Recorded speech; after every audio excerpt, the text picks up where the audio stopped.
Hello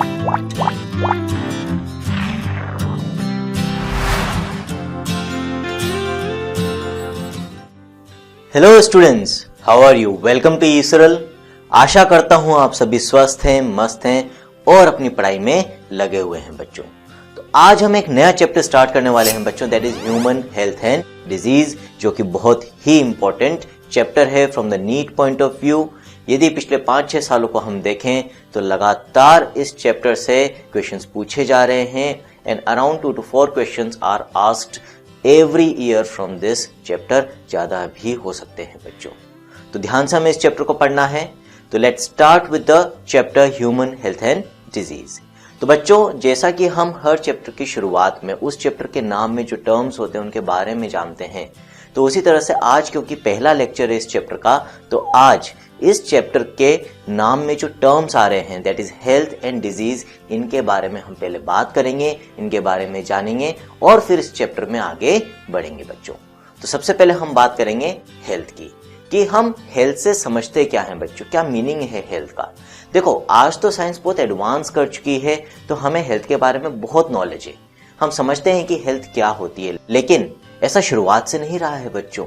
शुरुआत में health को लेकर बहुत सारे व्यूज रहे हैं। अलग अलग समय पर साइंटिस्ट्स ने, डॉक्टर्स ने ये समझने की कोशिश करी है कि हेल्थ एक्चुअली में है क्या, हम किस तरह से हेल्थ को डिफाइन कर सकते हैं, एक्सप्लेन कर सकते हैं। तो बच्चों, हम पहले जो प्रिमिटिव व्यूज रहे हैं हेल्थ को लेकर उनके बारे में बात करेंगे और फिर जो मॉडर्न डे डेफिनेशन है हेल्थ की उसके बारे में डिस्कशन करेंगे। तो बच्चों, यदि हम पुराने समय की बात करें तो फादर ऑफ मेडिसिन हिप्पोक्रेट्स को कहा जाता है बच्चों, जो कि अपने आप में एक बहुत ही बड़े लेजेंड थे in the field of science. तो हिप्पोक्रेट्स का क्या व्यू था हेल्थ को लेके? तो जो व्यू था बच्चों हिप्पोक्रेट्स का हेल्थ को लेके, वो सिमिलर था किसके? आयुर्वेदा का। तो बच्चों, Hippocrates and Indian Ayurveda believed that health is a state of balance between body and mind, maintained by a balance of certain fluids in the body called humors. क्या मीनिंग है बच्चों इसका? एक्चुअली बच्चों, आयुर्वेद क्या मानता है कि हमारी बॉडी जो है वो 5 एलिमेंट्स से मिलकर बनी हुई है। जैसा कि बच्चों यहाँ पर आप देख सकते हैं 5 एलिमेंट्स कौन कौन से हैं। These are fire, air, space that is आकाश जिसको हम बोलते हैं, then earth and then water. ये 5 तत्व हैं, एलिमेंट्स हैं बच्चों, जिनसे हमारी बॉडी बनी हुई है, ठीक। और 3 फ्लूइड्स हैं हमारी बॉडी में। कौन कौन से बच्चों? वात, पित्त एंड कफ। वात means vayu, pitta refers to bile juice and kapha refers to mucus बच्चों, ठीक है। तो बच्चों, हिप्पोक्रेट्स और इंडियन आयुर्वेदा का क्या मानना है कि हमारी जो हेल्थ है it is a state of perfect balance between body and mind. हमारे मस्तिष्क और शरीर के बीच में एक परफेक्ट बैलेंस होना चाहिए, तभी हमारी हेल्थ मेंटेन रहती है। और ये हेल्थ कैसे मेंटेन रहती है, ये किसके ऊपर डिपेंडेंट है? इस पे हिप्पोक्रेट्स और इंडियन आयुर्वेद का क्या कहना है कि हमारी बॉडी में जो फ्लूइड्स हैं, फ्लूइड्स के लिए बच्चों लैटिन में वर्ड यूज करा जाता है ह्यूमर्स, HUMOR, ठीक है। तो ये जो ह्यूमर्स हैं, फ्लूइड्स हैं बच्चों, वात, पित्त, कफ, that is air, bile and mucus. जब तक इन फ्लूइड्स का एक बैलेंस बना हुआ है हम हेल्दी रहेंगे। जब भी इन तीनों फ्लूइड्स का आपस में बैलेंस बिगड़ जाता है, इनमें से कोई भी ज्यादा हो रहा है, कम हो रहा है, तो हमारी बॉडी में कोई ना कोई अबनॉर्मलिटी अराइज होती है, जिसको हम कहते हैं अनहेल्दी स्टेट और डिजीज्ड स्टेट। आगे बच्चों बात समझ में? तो हमारा जो आयुर्वेद है, इंडियन आयुर्वेद, वो इसी कंसेप्ट के ऊपर बेस्ड है बच्चों। जिन लोगों को, जिन बच्चों को आयुर्वेद में इंटरेस्ट होगा, डेफिनेटली उन्होंने वात, पित्त, कफ के बारे में सुना होगा। तो ये बच्चों बात हुई हिप्पोक्रेट्स और इंडियन आयुर्वेद की। और इसी में हिप्पोक्रेट्स का और क्या कहना था कि जिन लोगों के अंदर ब्लैक बाइल होता है उनकी पर्सनैलिटी हॉट होती है, एग्रेसिव नेचर होती है, as well as they will have fever, they will show fever, high temperature show करते हैं। तो they thought that persons with black bile belong to hot personality and would have fevers. तो बच्चों, ये तो primitive concept है जो कि हिप्पोक्रेट्स मानते थे और इंडियन आयुर्वेदा भी मानता है, ठीक। लेकिन हुआ क्या बच्चों, ये जो ब्लैक बाइल कंसेप्ट था, या जो गुड ह्यूमर हाइपोथेसिस था कि ह्यूमस फ्लूइड्स के बीच में जब तक बैलेंस रहता है तब तक हेल्थ मेंटेन रहती है, ये डिसप्रूव हो गया बच्चों। कब? जब विलियम हार्वे ने ब्लड सर्कुलेशन को डिस्कवर किया एक्सपेरिमेंटली, साथ ही साथ बच्चों उन्होंने थर्मोमीटर की मदद से ये प्रूव करा बॉडी टेम्परेचर को मेजर करके कि जो ब्लैक बाइल वाले लोग होते हैं, जिन पर्सन्स के अंदर ब्लैक बाइल होता है, उनके अंदर जरूरी नहीं है कि फीवर हो। तो the discovery of blood circulation by William Harvey using experimental method and the demonstration of normal body temperature in persons with black bile using thermometer disproved the good humor hypothesis of health। तो बच्चों, जैसे जैसे science ने advancement किया, वैसे वैसे हमारी health को लेके जो नॉलेज थी वो एनहांस होती गई। और बच्चों, लेटर ईयर्स में क्या कंसेप्ट डेवलप हुआ हेल्थ को लेके? In later years biology stated that our mind controls the immune system. हमारा मस्तिष्क हमारे इम्यून सिस्टम को कंट्रोल करता है और हमारा इम्यून सिस्टम हमारी हेल्थ को मेंटेन करके रखता है। कैसे? Through nervous and endocrine system which maintains the health. तो अभी का जो कंसेप्ट है, हम कह सकते हैं बच्चों, उसमें बायोलॉजी क्या बोलती है कि it states that our mind controls the immune system through nervous and endocrine systems which maintains the health। तो बच्चों, जो मॉडर्न कंसेप्ट या मॉडर्न डेफिनेशन ऑफ हेल्थ है, जो WHO भी बोलता है, वर्ल्ड हेल्थ ऑर्गेनाइजेशन, वो हम किस तरह से डिफाइन कर सकते हैं? सो द मॉडर्न डेफिनेशन और the modern concept of health, that is also known as WHO definition, is health is defined as a state of complete physical, mental and social well-being and not only an absence of disease। बहुत important definition है बच्चों, आपने lower class में 9th class में भी पढ़ी है ये डेफिनेशन, और आगे भी पढ़ते रहोगे आप MBBS में, तो अच्छे से याद कर लो। वापस से बोल रहा हूं बच्चों, WHO डेफिनेशन ऑफ हेल्थ क्या है? Health is defined as a state of complete physical, mental and social wellbeing and not only an absence of disease. इसका क्या मीनिंग है? इसका ये मीनिंग है बच्चों कि सिर्फ फिजिकली फिट होना ही हेल्दी कहलाना नहीं होता।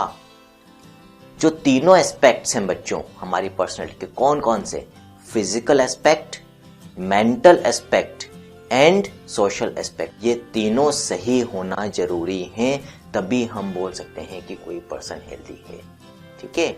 सिर्फ बॉडी के अंदर किसी डिजीज का एब्सेंट होना ही हेल्दी नहीं कहलाता। फॉर एग्जाम्पल, सपोज करो, मेरा एग्जाम्पल ले लेते हैं। जस्ट सपोज करो, मैं ऐसा हूं नहीं बच्चों, मान मत लेना कि मैं ऐसा हूं, लेकिन हम एक एग्जाम्पल ले रहे हैं समझने के लिए।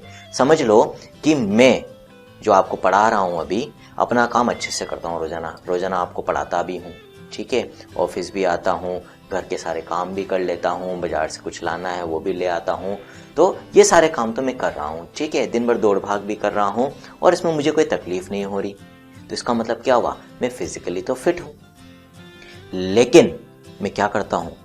जब भी घर पे जाता हूं तो सबसे लड़ाई झगड़ा चालू कर देता हूं, किसी से ढंग से बात नहीं करता हूं, छोटी छोटी बात पे गुस्सा होता हूं, पड़ोसी से झगड़ता रहता हूं, दोस्तों से झगड़ता रहता हूं, किसी से ज्यादा मिलता जुलता नहीं हूं, ज्यादा सोशल नहीं हूं, कोई इंटरेक्शन नहीं रखता हूं लोगों से। तो क्या इस केस में हम ये बोल सकते हैं कि मैं हेल्दी हूं? ठीक है? तो यहां पर हमने क्या देखा बच्चों? मुझे कोई फिजिकल डिजीज नहीं है, कोई फिजिकल अबनॉर्मलिटी नहीं है, मैं अपने रूटीन वर्क्स भी कर रहा हूं, मैं ऑफिस भी जा रहा हूं, मैं आपको पढ़ा भी रहा हूं, मैं घर के कामकाज भी करता हूं, मैं मार्केट के कामकाज भी करता हूं, लेकिन मेरा जो मेंटल एंड सोशल एस्पेक्ट है वो सही नहीं है। क्यों? क्योंकि मैं लगातार सबसे लड़ता रहता हूं, किसी ढंग से इंटरेक्ट नहीं करता हूं, सोशल नहीं हूं, तो मैं हेल्दी नहीं कहलाऊंगा बच्चों। जब तक हमारे तीनों एस्पेक्ट पूरी तरह से सही नहीं होंगे, हम हेल्दी नहीं कहला सकते। इसीलिए हमने क्या बोला है कि not only an absence of disease, मतलब डिजीज नहीं होने को ही हम हेल्दी होना नहीं कहते हैं बच्चों। ठीक है? हेल्दी होने के लिए डिजीज तो एब्सेंट होना ही चाहिए बॉडी में, साथ ही साथ जो मेंटल एंड सोशल एस्पेक्ट है वो भी ठीक होना चाहिए। आई थिंक हेल्थ का जो मॉडर्न कंसेप्ट है वो अब आपको अच्छे से समझ में आ गया होगा बच्चों, और इसमें आप कहीं पर भी गलती नहीं करेंगे। आगे बढ़ते हैं बच्चों। अब यहाँ पर आपको एक इंपॉर्टेंट नोट याद रखना है बच्चों, और वो क्या है कि अभी जो हमने तीनों एस्पेक्ट बोले, physical, mental and social aspect of health, इनको सही रखने में आपको कौन मदद कर सकता है बच्चों? योगा बहुत इंपॉर्टेंट रोल प्ले करता है। Why? Because yoga helps in maintaining both physical as well as mental health, और ये दोनों ठीक रहेंगे तो बच्चों ऑटोमेटिकली सोशल हेल्थ भी ठीक रहेगी। फिर बच्चों हमने हेल्थ की बात तो कर ली, हमने समझ लिया हेल्थ क्या होती है। अब हम बात करेंगे डिजीज की, कि डिजीज से हम क्या समझते हैं। तो बच्चों अब ऑब्वियस सी बात है, जब तक हम हेल्दी हैं हम कह सकते हैं हमारी बॉडी में कोई डिजीज नहीं है, और डिजीज है इसका मतलब अब हम हेल्दी नहीं है। अब मुझे एक चीज बताओ आप बच्चों कि नॉर्मल स्टेट क्या है, हेल्दी रहना या diseased state is a normal state. Obviously sir आप भी कितना सा हलवा क्वेश्चन पूछते हो, ऑब्वियसली क्या होगा, हेल्दी रहना ही नॉर्मल स्टेट है। तो यदि मैं कह रहा हूं कि healthy state is a normal state, तो डिजीज्ड स्टेट क्या हो जाएगा बच्चों, अब normal state of the body. ठीक है, तो यदि हम हमारी बॉडी के नॉर्मल स्टेट से डेविएट करते हैं तो हम क्या कहेंगे कि हमें कोई डिजीज हो गया है। तो how can we define disease, it refers to any deviation from the normal state of the body that leads to either discomfort or disability or impairment of health। तो हमारी बॉडी के नॉर्मल स्टेट से any deviation, हम यदि deviate करते हैं उससे जिसकी वजह से हमें कोई तकलीफ होती है, हम हमारा रूटीन का काम नहीं कर पाते हैं, जैसे मान लो तेज बुखार आ जाएगा बच्चों, या मेरे को तेज सर दर्द हो रहा है तो मुझे तकलीफ भी होगी, मेरे को वीकनेस फील होगी, मैं अपना रूटीन काम नहीं कर पा रहा हूँ। ठीक है, तो मुझे डिस्कम्फर्ट हो रहा है, डिसेबिलिटी हो रही है, इम्पेयरमेंट ऑफ फंक्शन हो रहा है, and this is what is called as disease. आगे बच्चों बात समझ में, तो हेल्थ भी हमने देख लिया, डिजीज भी हमने डिफाइन कर दिया। अब बच्चों द ब्रांच ऑफ बायोलॉजी जिसमें हम डिजीज को स्टडी करते हैं, that is known as pathology. और ये पैथोलॉजी वर्ड आया कहां से है बच्चों, द डिजीज कॉजिंग ऑर्गेनिजम्स, जिनसे हमें डिजीज होता है, कई बैक्टीरिया कई वायरस, उनको हम क्या कहते हैं बच्चों, पैथोजेंस, और वहीं से ये वर्ड पैथोलॉजी आया है। अब बच्चों यदि हम बात करें कि ये जो पैथोजेंस हैं ये क्या होते हैं, तो बच्चों इनमें कई कैटेगरीज हैं, हम आगे पढ़ेंगे डिजीज के बारे में डिटेल में। बैक्टीरिया हैं, वायरसेस हैं, वर्म्स हैं बच्चों, फंजाई है, ठीक है, प्रोटोजोन्स भी कई हैं जो हमें डिजीज कोज करते हैं। अब इनमें से कई बच्चों पैरासाइट्स होते हैं लिविंग ऑर्गेनिज्म के ऊपर। तो जो पैरासाइट्स होते हैं उनमें से most parasites are actually pathogens. ज्यादातर पैरासाइट्स बच्चों क्योंकि हमारी बॉडी को नुकसान पहुंचाते हैं, और जब भी हमारी बॉडी को कोई नुकसान होगा तो इसका मतलब क्या है, we are deviating from the normal state. इसका मतलब क्या है, डिजीज प्रोड्यूस हो रहा है। तो हम क्या कह सकते हैं, most parasites are therefore pathogens. क्यों, because they cause harm to the host by living in और ऑन देम। ठीक है, तो बच्चों पैरासाइट्स बॉडी के अंदर भी रह सकते हैं, उनको हम एंडोपैरासाइट्स कहते हैं, बॉडी के ऊपर भी रहते हैं कई पैरासाइट्स, उनको हम एक्टोपैरासाइट्स कहते हैं बच्चों। तो चाहे एंडोपैरासाइट्स हो चाहे एक्टोपैरासाइट्स हो, most of these cause disease. ठीक है, और इसलिए मोस्ट ऑफ द पैरासाइट्स क्या होते हैं बच्चों, पैथोजेंस होते हैं। ठीक, आगे बढ़ते हैं डिजीज में। अब डिजीज होता कैसे है बच्चों, तो सबसे पहले तो जो डिजीज कॉजिंग एजेंट है वो हमारी बॉडी में आएगा। तो entry of pathogen in our body by various means, हो सकता है खराब खाने और पानी के थ्रू, हो सकता है एयर के थ्रू। ठीक है, तो कई कारण या कई तरीके होते हैं जिनसे पैथोजन हमारी बॉडी में आ सकता है। फिर क्या होता है बच्चों, multiplication of the pathogen inside the body, pathogen multiply करता है हमारी बॉडी के अंदर। फिर क्या होता है बच्चों, it interferes with the normal vital activities of our body. जब ये डिवाइड करेगा हमारी बॉडी में, हमारी बॉडी की फंक्शनिंग को इंटरफेयर करेगा, उसमें व्यवधान डालेगा, हर्डल्स डालेगा। हो सकता है लिवर के अंदर मल्टीप्लाई कर रहा है तो लिवर की फंक्शनिंग को प्रॉपर्ली नहीं करने दे, हो सकता है स्टमक के अंदर मल्टीप्लाई कर रहा है तो डाइजेस्टिव एक्टिविटी प्रॉपर्ली नहीं होगी बच्चों। ठीक है, तो इस तरह से हमारे बॉडी ऑर्गन्स को, ऑर्गन सिस्टम्स को अफेक्ट करेगा, उनकी फंक्शनिंग को इंटरफेयर करेगा। और फिर अल्टीमेटली हम क्या बोलते हैं कि हमारे ऑर्गन्स में, ऑर्गन सिस्टम्स में, बॉडी में क्या हो रहा है, फंक्शन भी डिरेंज हो रहा है और मॉर्फोलॉजी यानी कि स्ट्रक्चरल डैमेज भी हो रहा है। तो बच्चों ultimately there is morphological and functional damage leading to disease. तो हम कह सकते हैं this is the course of disease. इन स्टेप्स में यूजुअली डिजीज हमारी बॉडी के अंदर डेवलप होता है due to pathogens, the agents that cause disease, जो कहां से आ रहे हैं, हमारी बॉडी के बाहर से हमारी बॉडी के अंदर एंटर करते हैं। अब बच्चों यदि कोई पैथोजन बाहर से हमारी बॉडी में एंटर करता है तो वो हमारी बॉडी में तभी डिजीज कोज कर पाएगा जब वो हमारी बॉडी में सरवाइव कर सके, मल्टीप्लाई कर सके। जैसा कि अभी हमने यहाँ पर बोला कि यदि डिजीज कोज करना है किसी पैथोजन को तो हमारी बॉडी के अंदर आकर मल्टीप्लाई करना जरूरी है। तो हम क्या कह सकते हैं बच्चों, pathogens have to adapt to live within the environment of the host. यदि कोई पैथोजन हमारी बॉडी में आकर अंदर सरवाइव नहीं कर पाता है तो उससे हमें डिजीज नहीं होगा क्योंकि वो तो खुद ही मर गया।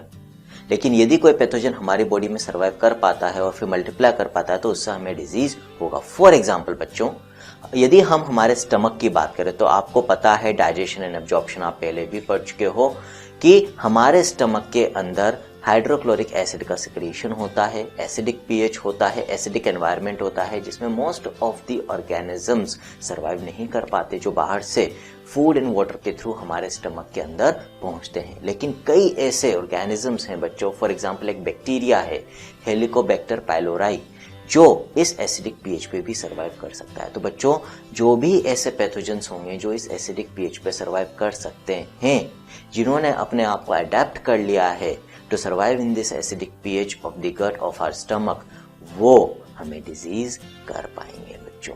आगे बच्चों बात समझ में? तो जो पैथोजन हमारी बॉडी के अंदर सर्वाइव करने के लिए अपने आप को अडेप्ट कर पाते हैं वो डिजीज कर पाते हैं, जो नहीं कर पाते वो हमें नुकसान नहीं पहुंचा पाते बच्चों। आगे बढ़ते हैं।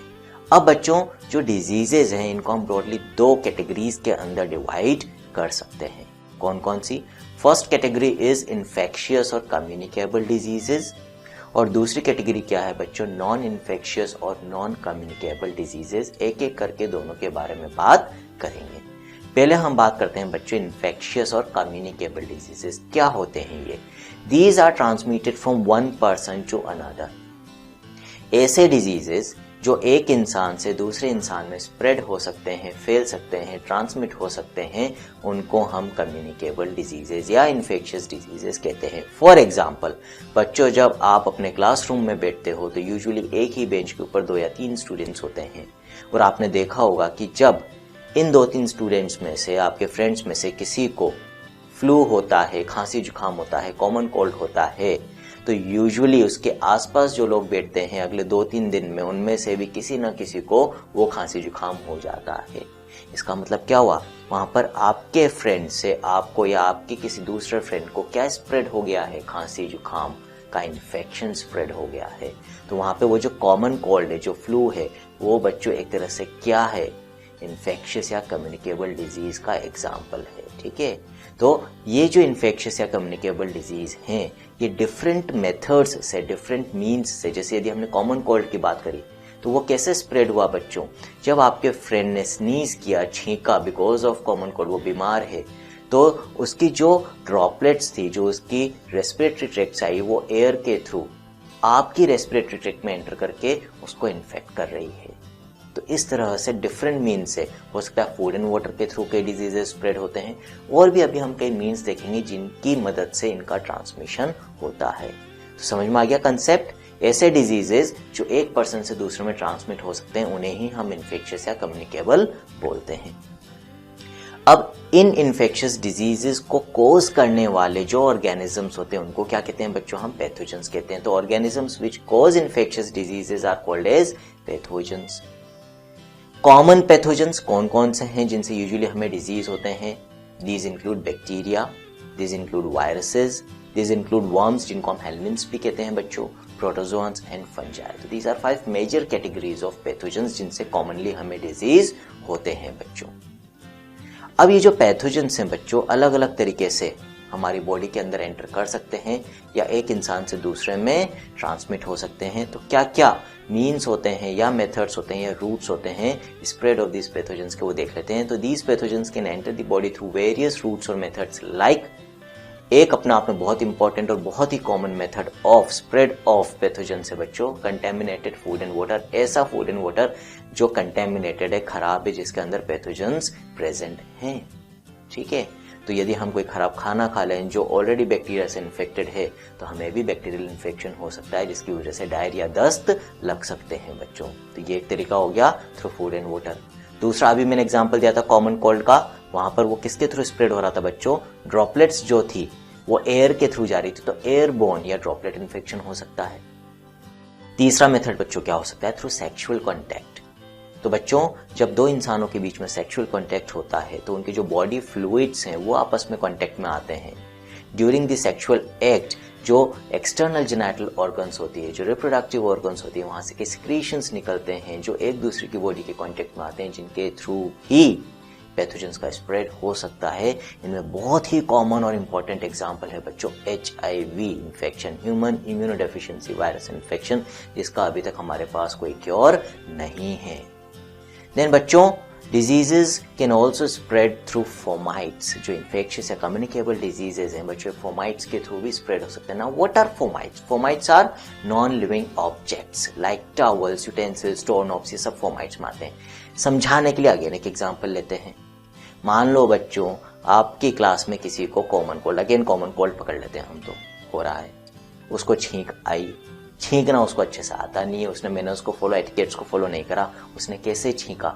अपने हाथों को ऐसे लगाकर छींक लिया, है ना। यूजुअली क्या करना चाहिए? तो स्लीव को यूज करो या फिर हैंकी को यूज करो, वो उसने यूज नहीं करा, सीधा हाथ लगा के छींक दिया। अब क्या हुआ बच्चों? जब छींक दिया तो जो ड्रॉपलेट्स थी जिनमें वायरस है कॉमन कोल्ड का, वो वायरस, वो ड्रॉपलेट्स अब उसके हाथों में आ चुका है बच्चों। अब मान लो वो आपकी क्लासरूम के बाहर जा रहा है, तो क्या करेगा? वो क्लास के दरवाजे को, डोर नॉब को पकड़कर खोलेगा।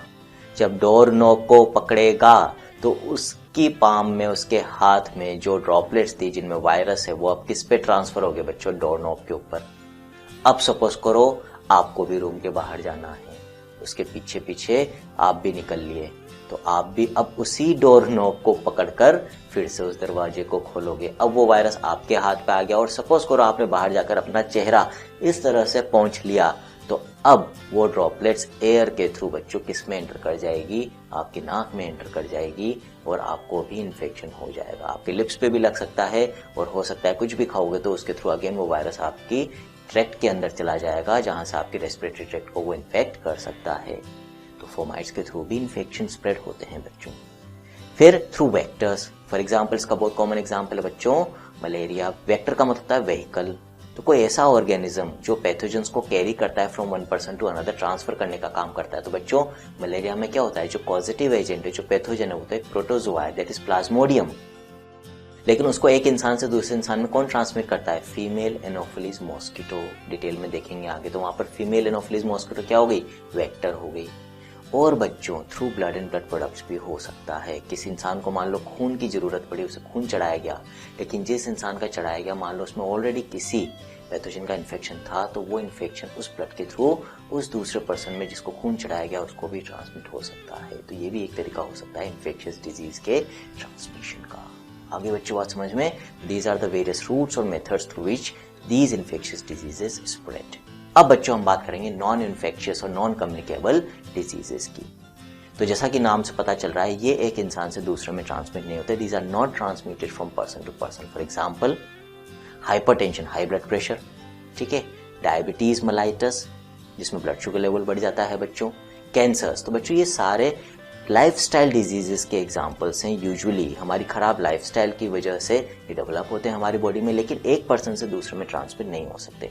और ये जो बच्चों नॉन इन्फेक्शियस डिजीजेस है, यहाँ पे एक इंपॉर्टेंट पॉइंट याद रखना है, इनमें कैंसर, बच्चों आप जानते हो कैंसर के बारे में, तो among non infectious diseases cancer बहुत ही डेडली डिजीज है and it is a major cause of death in the world. तो बच्चों मैंने आपको आज के लेक्चर में हेल्थ और डिजीज का कंसेप्ट बताया है, टाइप्स ऑफ डिजीजेस बताया है, इन्फेक्शियस डिजीजेस कैसे स्प्रेड होते हैं ये बताया है।